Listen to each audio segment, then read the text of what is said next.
Oh non, l'Éthiopie a été le premier pays africain qui n'a pas été colonisé. On n'a pas imposé le christianisme à l'Éthiopie. Voilà des vrais ignares. On a imposé le christianisme aux Éthiopiens. Et il faut connaître l'histoire. Entre le 3e et le 4e siècle, il y a 4 grands royaumes qui dominent le monde, les grands empires. L'empire romain, l'empire perse, l'empire chinois et l'empire d'Aksum, donc l'empire des Éthiopiens. Constantin, qui assiste à l'effondrement de l'empire romain, découvre le christianisme.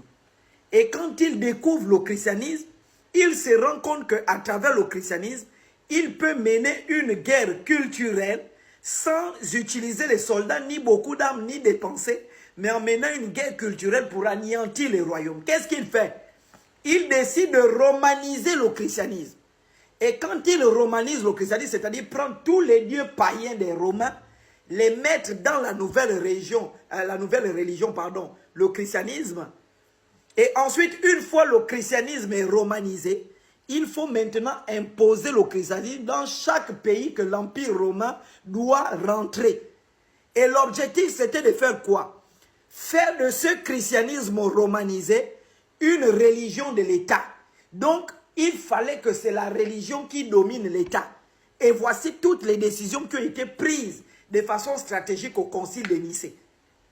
Et en 330, puisqu'en 325, quand le Concile de Nicée se déroule, le roi Ezéna, qui est le roi des Éthiopiens, a un conseiller syrien qu'on appelle Frumentius. Et Frumentius, c'est un chrétien qui travaille, qui a été élevé chez Ezéna et qui travaille à côté d'Ezéna. Frumentius va participer au concile de Nicée.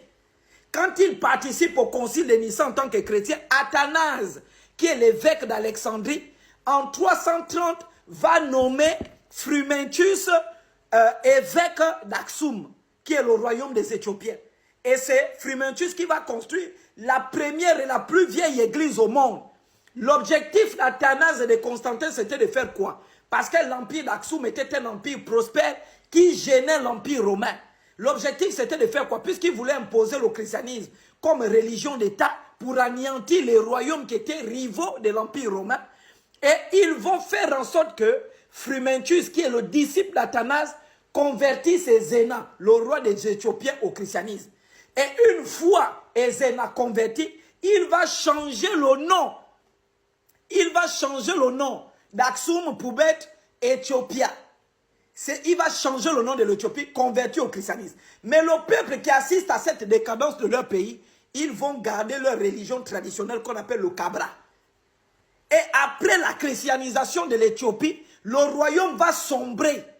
Ça, je vous le dis, allez-y, faites des recherches. Le royaume sombre entre l'an 640 et l'an 650, l'Éthiopie à terre. Ils perdent le contrôle face à l'Arabie Saoudite. Ils perdent le contrôle de la mer Rouge.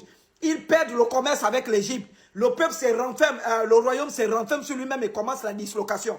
Et je vous informe, c'est une femme qu'on appelle Yodi, au 9e siècle, qui va venir renverser la dynastie chrétienne. Yodi, qui est une païenne, elle est venue, elle a massacré les chrétiens, elle a brûlé les églises. Parce que justement, la dynastie chrétienne avait amené le royaume à sombrer. Et quand les Éthiopiens ont compris ça, ils ont fait quoi? Ils se sont renfermés sur leur propre tradition et ils ont créé leur Bible.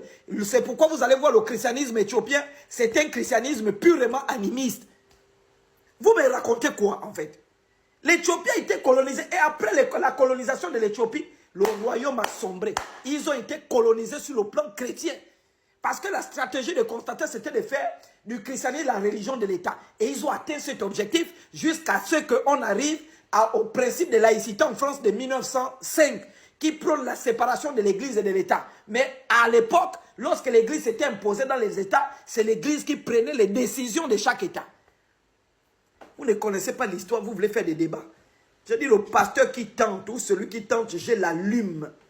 Venez tous au Gabon, c'est le berceau des débats. Je fais du Gabon la Mecque des débats religieux. Et chaque pasteur sera écaillé comme tous les autres. Vous allez laisser des plumes. Je vais bâtir un monument de tous les pasteurs que j'ai anéantis en débat classique. Une bande d'idiots. Je vais répondre à la deuxième question là. sur les bêtises là.